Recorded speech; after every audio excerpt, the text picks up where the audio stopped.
You're listening to Consulting Logistics, presented by Aborn & Company. I'm your host, Kyle McNaught. Thanks for checking us out. So, according to the World Pay Survey, 46% of global buyers will transition from a credit card to a digital wallet by 2021. 46% of global buyers. But in the world of freight, most still operate via cash and fleet checks. Creating technology for an historically underserved market can be difficult, but it's a challenge that the CEO of RoadSync, Gregg, looks forward to. In this episode, you'll learn how the RoadSync platform is shaping the logistics and transportation industry to increase the visibility and customer experience when it comes to invoices. So, enjoy the episode.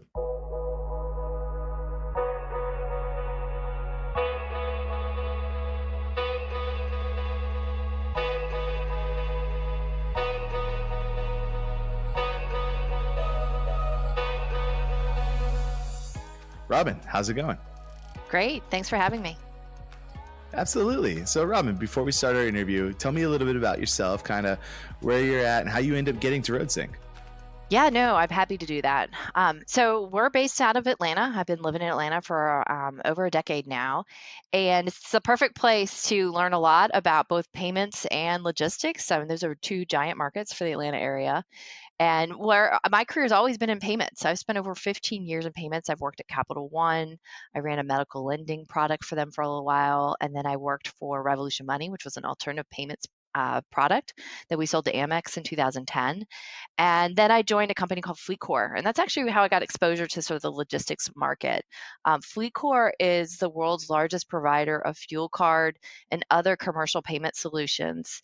And I really got familiar with sort of serving sort of more industrial and commercial market segments, and worked on their small fuel card business, everything from landscaping companies to small trucking companies. We even had enterprise clients like UPS and Coca-Cola, and really became fascinated with thinking about how these businesses conducted their payments. So that's how I had a great 7-year run there. The company went public in 2010. It's been a great success story for Atlanta. And after about 7 years, I really wanted to do something entrepreneurial again. Wanted to go back to the sort of the startup experience that I'd had before FleetCor, and ended up taking over a company that at the time was focused on helping lumpers make payments, collect payments at warehouses. Thought that there was a lot of potential, that there were a lot of payments that were very, very paper-based, just like the lumper market where the company was initially serving. And I thought we could do something more broadly in the trucking industry, and took it over, rebranded it in 2015.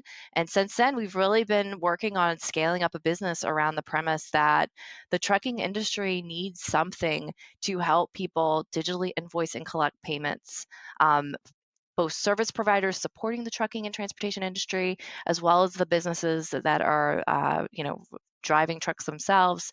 Really, if you're doing everything in paper, you're probably not capturing things in an efficient way, and there's a better way. And so we've really kind of built a business around this premise that there should be sort of something like a purpose-built square for the trucking industry.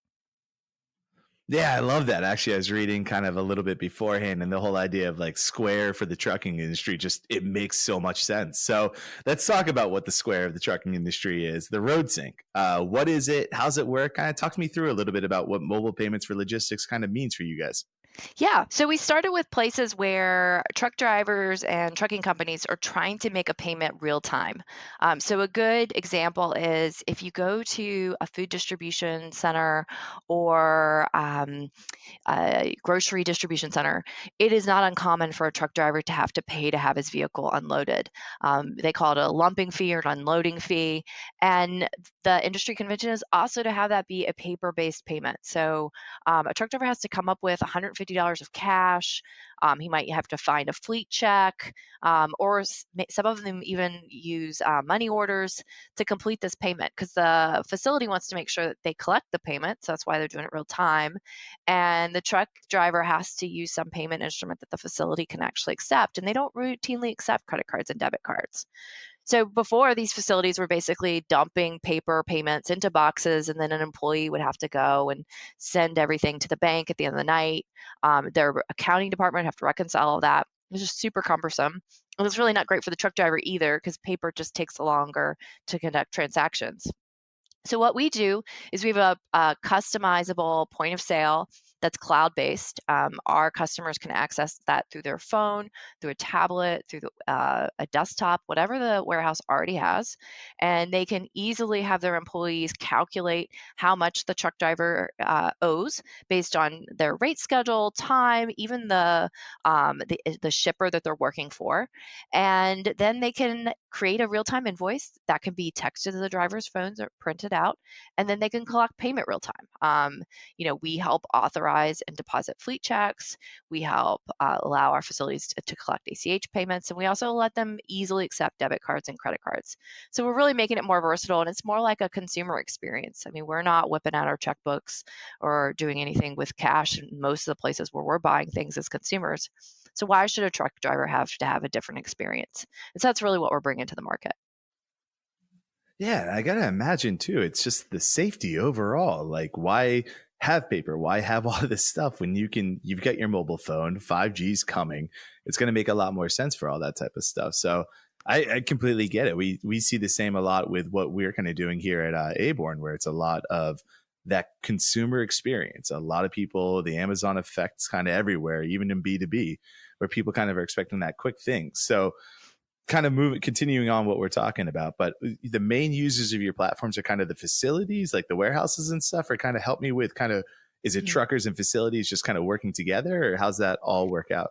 Yeah, I mean, the person who uses our product is kind of like the merchant, right? So it's the person accepting a payment from somebody else, and so that can be warehouses who might be collecting funds for things like late fees or rescheduling fees or other accessorial charges.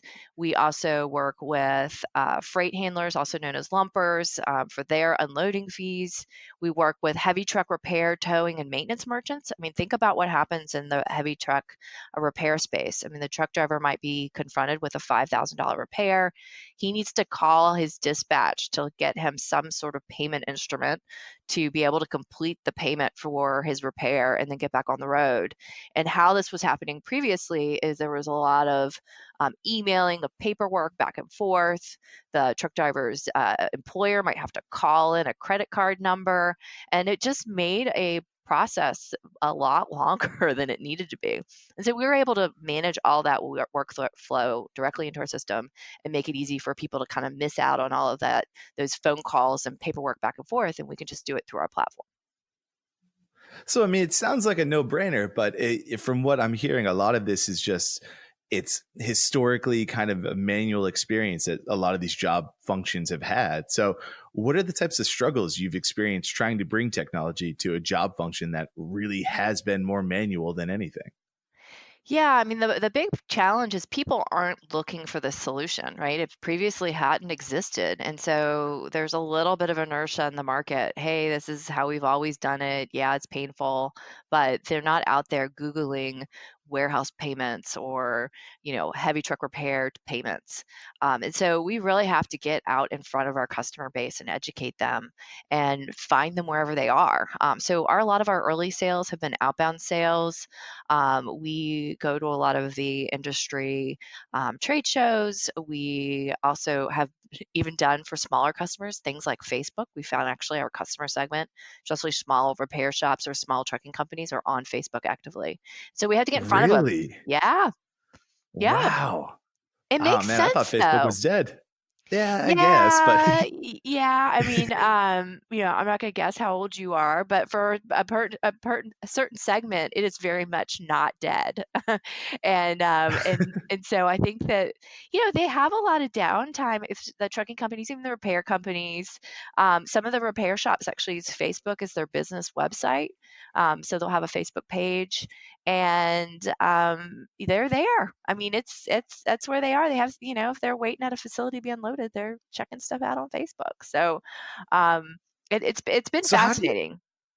yeah, no, I mean, how do you make someone care about something that, because on one hand, I can hear where you're like, hey, it's a no brainer. Like, this is going to make life easier for you. You're going to have stuff done faster. But how do you make someone recognize that, especially when a lot of times with technology. And I think I find a lot of hesitation comes from that kind of onboarding of technologies where a lot of people are afraid of. Like the no brainers there once it's running and it's smoothing your system. But I mean, you think of when you get an iPhone, right? It's not like you can buy like a phone and right away it's good to go. You still need someone to help set it all up and stuff like that. So you can sort of see why people are hesitant, but how do you do that education? How do you kind of talk to them? Like, what language are you using to kind of speak their language? Yeah, I mean, I think the way we do it is we really equate it to what their consumer experience is like.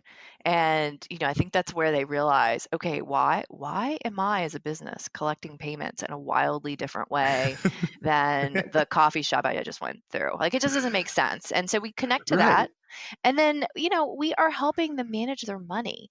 If you don't have your back office and your finances digitized, you are not able to manage your cash flow very well. You're not able to get access to best in class financial products. I mean, everything hurts more if you don't really have a professional way of invoicing and collecting funds. And they understand that. So we really pitch, make sure you're not leaking revenue, collect everything that's due to you. Make sure you don't have disputes over transactions that you get credit card chargebacks on. I mean, we really talk about making sure that you enhance revenue collection, and people do care about their bottom line. So, I think that's really been the way to get people's attention. And then when they realize it's kind of like the thing that they do as consumers anyway, we've designed our product to be very, very, very user friendly, and we onboard with, a human will onboard them and talk them through how to use it for their first transaction. Doesn't take long. It takes 15 to 30 minutes to get somebody on and activated. But, having the human element does really help and get people on board. Oh, especially in technology. It's fascinating. And I mean, it's like you say, the chargebacks and all the different kind of costs. Like here at our place, we do a lot of invoicing, or we're kind of auditing for invoices and stuff. And I talk to those guys all the time, but they're always swamped. It's always kind of checking that process and trying to make sure it's all good. But when you can get in kind of increased visibility into like what's happening, it just saves so much time. So is that kind of one of the big kind of benefits you guys are bringing with this technology, is just really helping with the payment visibility? Absolutely. I mean, visibility is a huge part of it. For warehouses that we serve, usually they have multiple locations. They have employees that are collecting these funds on their behalf. And, how do you know if your employee is collecting the right amount? How do you know that they're invoicing on each and every transaction that they should be? How do you know that they don't actually stuff a couple of the paper payments in their pockets and walk off with them? So that's having visibility over that is really important for our customers. Even for the repair shops, even if they're smaller and it's someone and their cousin, they it might not be a trust issue. It might just be I want to see all my invoices in one place. I want to know what's paid and hasn't been paid. I want to make sure that I have all the documentation about the work that was done and that the customer signed off on it, and have it if case there's disputes or problems about the transaction later. And so all of that, having that visible access at their fingertips is really important for all the customers, no matter what size they are. Absolutely. And actually, as you're talking, like I'm thinking about this stat. I think I might have gotten it one from you when I was kind of doing research, but the whole, according to the Bureau of Fiscal Services, you're 125 times more likely to have a problem with a paper check than an electronic. Like, it's crazy to think about that type of stuff, because when you think about paper, you're like, oh, that's more secure. And like you always hear them talk about it, but you can't, it's not great visibility, like you say. So that's fascinating. And then I kind of want to transition a little over into what you were talking about, that customer experience and how it feels like to be a consumer. So how much reduction are you seeing in that payment process time, just for your experience and whatnot? Yeah, I mean, we have found for the paper transactions at some of our facilities, we're taking over 15 minutes. And it just because, and that's not even including problems where, we've heard horror stories of truck drivers rolling into facilities and realizing they didn't have a check, or they didn't have cash to complete the transaction. So they had to leave, go to a truck stop, get cash and come back. And so that's not even including that. But just the nature of the transactions Wow. themselves could take like 15 minutes just to call it in, verify, record it, get change if that was if it was cash. And ours, you're talking 30 seconds to a minute. If it's for a check, and even less than that if it's a credit card. So it's pretty material savings, especially for higher velocity centers like grocery distribution centers and stuff like that. Like that time really matters and reduces congestion at their facilities. Oh, it's all going to matter. I mean, with the ELD mandate coming in through truckers, like I was reading on, I want to say it was Jock earlier this week about how they believe the truckload hold rate making is going to turn over to more of a time base than mileage. I mean, that's huge. If you're saving 15 minutes to 30 seconds, it's ridiculous. That's awesome. So Yeah. what's your audience? How does your customer, or how's your guys, what's their reaction? What's the customer feedback you get from this? Sorry, I'm kind of gushing a little bit, but just all these things I've been reading, it's like, wow, like that little 30 seconds, you don't think about that, but it's huge, especially with like going from a truck stop and all of a sudden you got to add that mileage, that time that you're driving on your truck and you're not just getting off and moving. It's got to be a crazy time saver. What are the people kind of using this saying back about it? Oh, our customers have really been happy with the product. We're very proud of, we track Net Promoter Score, which ours is sky high, and we actually track it with not only the business owners but also the users, and we're really proud of the fact that the warehouse clerk and the repair technician who uses our product loves it too, and so everyone really does like the product. We get a lot of word of mouth referrals. We've been proud of that. And then the other thing that we've really appreciated is we've actually had a lot of trucking companies call us and they're like, "What is this thing? Our truck driver encountered it. We're really interested in it. Why don't more people use it? How can we help you get in more facilities? And are there ways for us to use this ourselves, especially for some of the smaller guys?" We're early days. I mean, we're a pretty young company. This particular product has been in market only since sort of the back half of 2017. So we have a ways to go, but I feel really proud of what we've been able to build in a relatively short period of time. I'm seriously having an aha moment of like, wow, like what you guys are providing is a huge thing. And I know we didn't really write this down, or we didn't talk about this beforehand, but what type of integrations do you guys have with like kind of warehouse management systems or even transportation management? Is that something you're building, or kind of what are you looking for with that? Yeah, we actually have not had to go down that path yet, which is great because it means that we've been faster in terms of speed to market. Some of our bigger clients have been interested in having us integrate into their WMS system. I guess that's WMS includes the system, but they've been interested in having Right, us right. integrate. Um, but today, if you think about what we're horse racing against individual bank deposits. So even implementing our system as a standalone thing is way better than what their current state is. So we haven't had to integrate. We are willing to integrate to our bigger customers' platforms. We're actually working with a few folks on that. But for the most part, we're fairly standalone. Definitely interested in integrating with a few key partners as we grow, but those things sometimes take time and are pay to play, and so we're going to be strategic about it. Right now, payments are usually disconnected from a lot of the other business processes, so having us be its own thing has not been a problem for us in terms of getting started. So what do you think? What's the future going to kind of hold? Like, do you guys think it's going to be more towards that, or what are you guys trying to get into? What's next for RoadSync? Yeah, I mean, we're really keen on getting as many people hooked onto our platform as humanly possible. We actually are encouraging payers to establish payer accounts so that they can actually retrieve their invoices and historical payments anywhere on our network, which is helpful for them because if you don't get reimbursed if you don't have your receipt. So we provide a way for them, the payers, to have oversight over what their employees have done, retrieve receipts that might have been lost. And so we've just released that relatively recently. And we'd ultimately like to, have as many trucking companies and drivers and, various folks in the industry using our platform to move and manage their money. I think that there's some value to that and helping it be easy to get money to anybody else or get paid by anybody else, and be able to move those funds into whatever your preferred bank account is, or your business debit card, or to another employee. And so we're really trying to build around that and make it easy for people to use the payment products they already have in the most efficient way possible, get visibility around some of the expenses that they are experiencing, and make it easy for businesses to manage their incoming payments as well. Yeah, I mean, that's the name of the game, right? Right. Trying to figure that all out. So, Robin, I'll try not to hold you much longer. This has been a fascinating conversation. Real quick, what's it like in Atlanta right now? I've kind of been reading.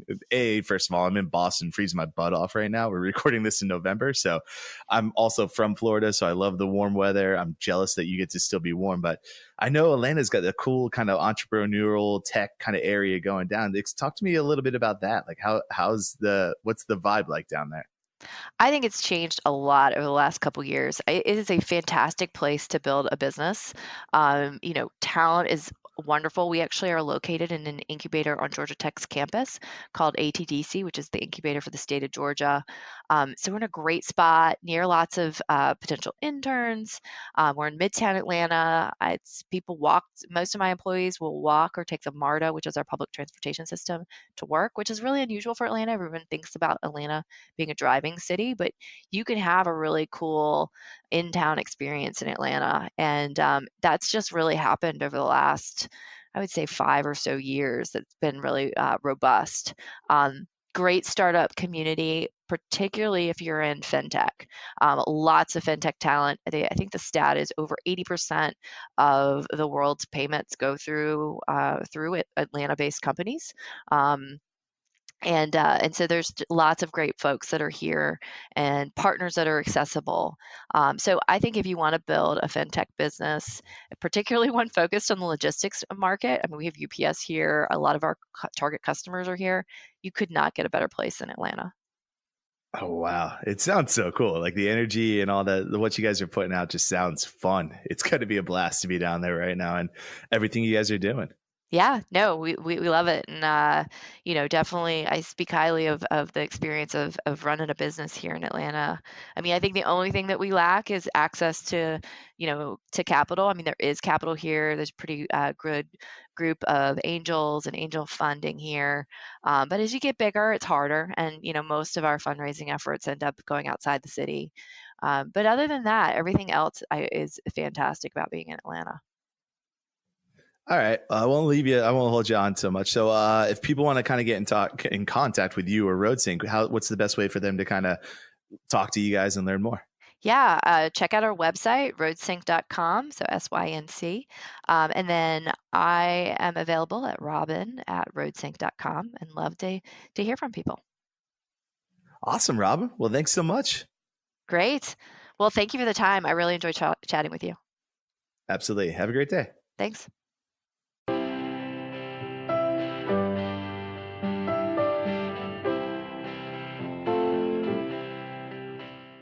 So there you go. That's our show. Thanks again to Robin for talking with me.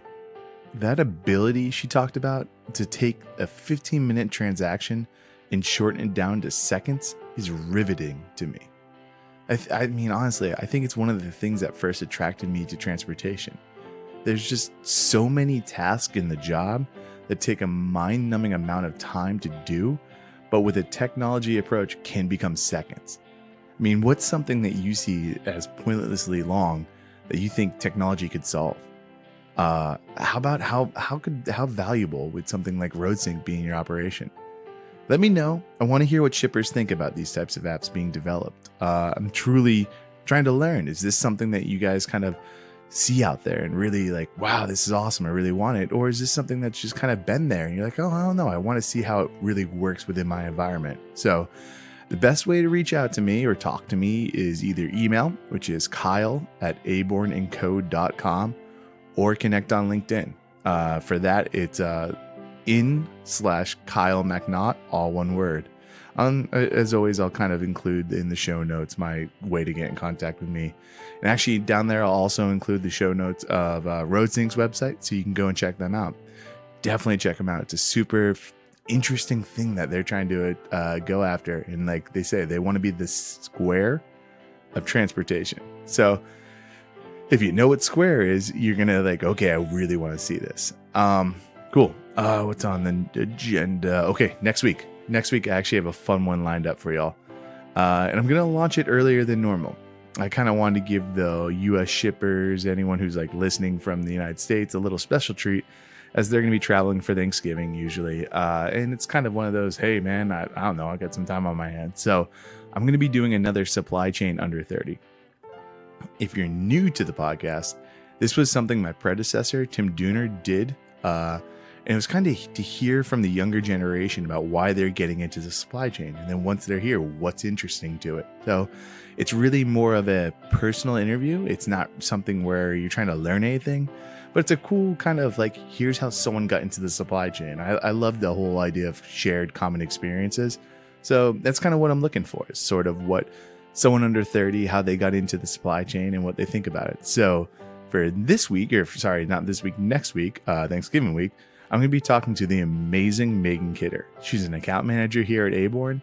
I'm just going to be talking to her about how she got involved in logistics, what she likes about it, and kind of what sucks. And finally, what's some advice she has for others thinking about getting involved. So look for that episode to be released the Wednesday before Thanksgiving. I'll do the early morning thing. So if you're getting up early to try to beat the traffic, good luck, but you'll have a nice little 30-minute long podcast to listen to.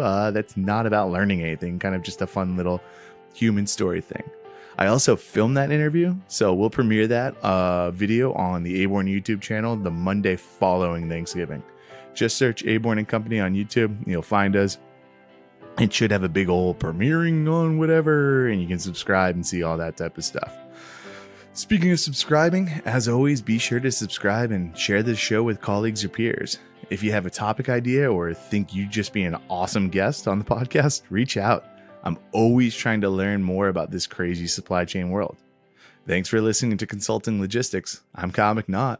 Peace.